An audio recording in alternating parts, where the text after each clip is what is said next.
Bane let out a scream and dropped to his knees. When he stood up, the sky was thick with a swarm of flying horrors. Their wings were torn and ragged, leather flaps of skin hanging from exposed bone. Their bodies were small and malformed, their twisted legs ending in long, sharp talons. Their flesh was a sickly yellow, the same color as the faces of the miners who had died on Apatros after being trapped in a gas-filled chamber. Their features were inhuman, but their burning eyes were unmistakable. Each creature was staring at him with the hate-filled gaze of his abusive father.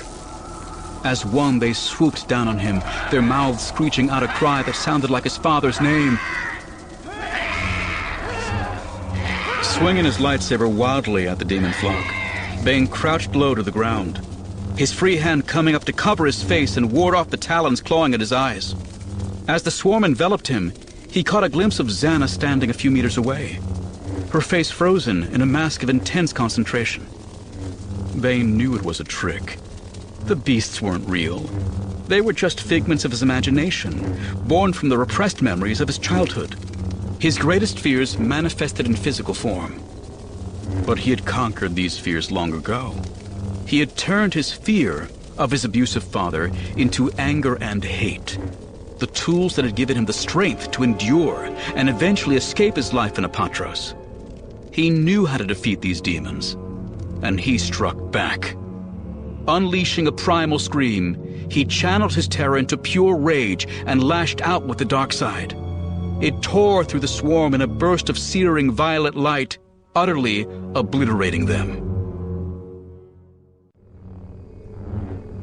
Zannah watched as Bane huddled against the ground, his lightsaber flailing wildly at invisible ghosts.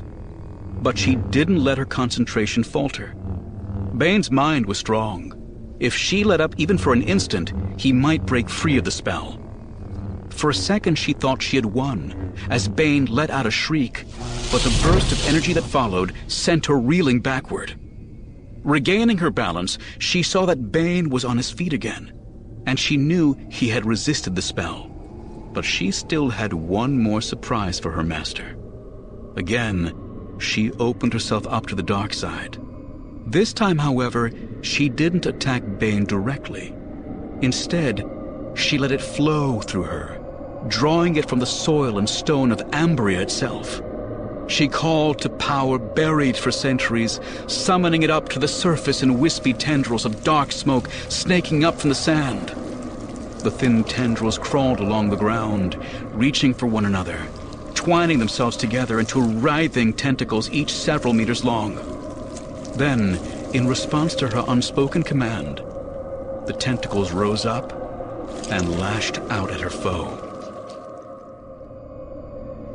Bane saw the strange black mist crawling across the dirt and knew this was no illusion. Somehow Zannah had given substance and corporeality to the dark side, transforming it into half a dozen shadowy serpent-like minions rising up from the ground. Suddenly the tendrils flew at him. He slashed out with his lightsaber to chop the closest one in half, but the blade simply passed through the black mist with no effect. Bane threw himself to the side, but the tip of the tentacle still brushed against his left shoulder. The material of his clothes melted away as if it had been splashed with acid. A chunk of flesh beneath simply dissolved, and Bane screamed in agony. Once, orbalisks had fused themselves to his body with a burning chemical compound so intense it had nearly driven him mad.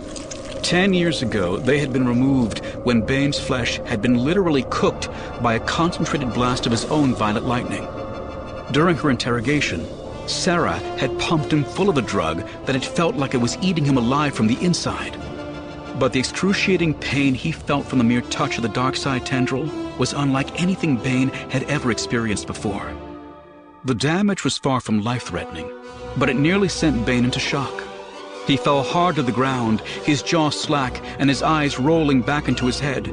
His mind was reeling from the brief contact. The pain radiated through every nerve in his body. But what he felt went far beyond any mere physical sensation. It was not the raw heat of the dark side, but rather the empty chill of the void itself spreading through him. It touched every synapse in his mind. It clawed at the core of his spirit. In that instant, he tasted utter annihilation and felt the true horror of absolute nothingness. Somehow he managed to stay conscious, and when the next tendril coiled in, he was able to scramble to his feet and roll out of the way.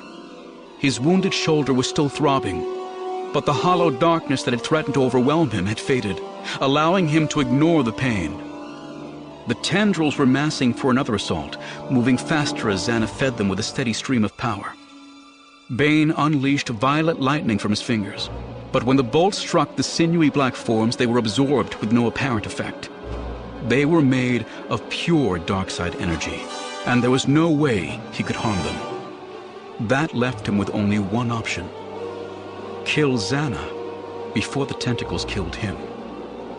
He unleashed another lightning blast at his apprentice. She caught the incoming bolts with her lightsaber, rendering them harmless.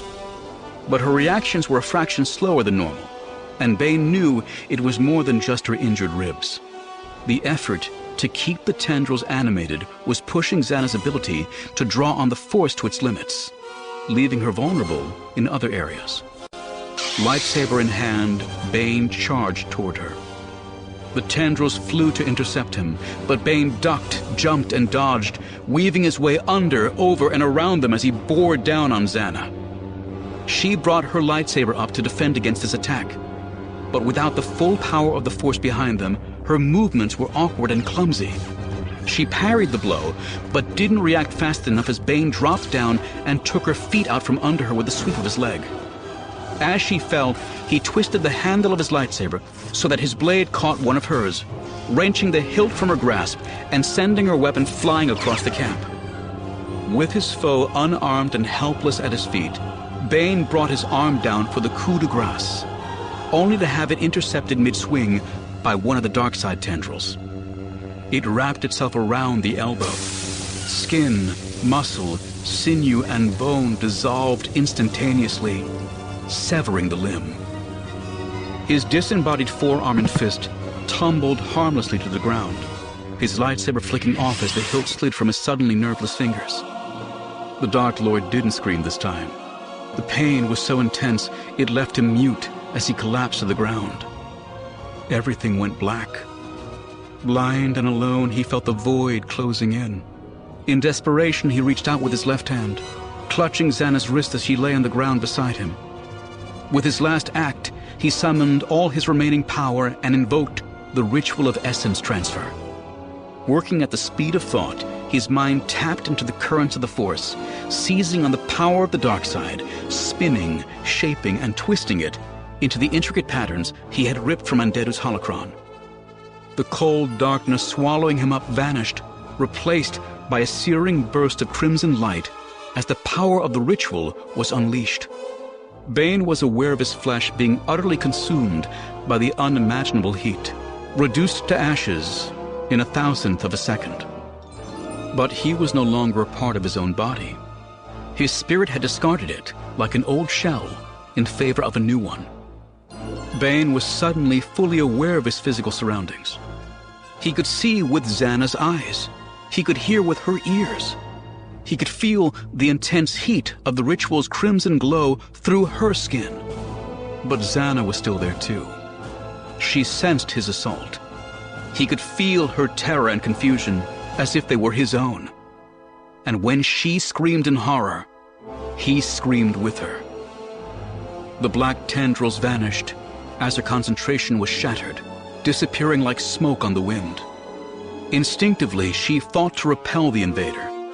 Bane could feel her pushing him away, rejecting him, trying to drive him out, even as he relentlessly tried to force his way in and snuff out her existence. It became a battle of wills, their two identities locked together inside Zannah's mind, grappling for possession of her body. They teetered on the precipice of the void, Bane seeking to obliterate all trace of her identity, while she sought to cast him down into the blackness. For a moment they seemed to be evenly matched, neither gaining nor giving ground. And then suddenly, it was over.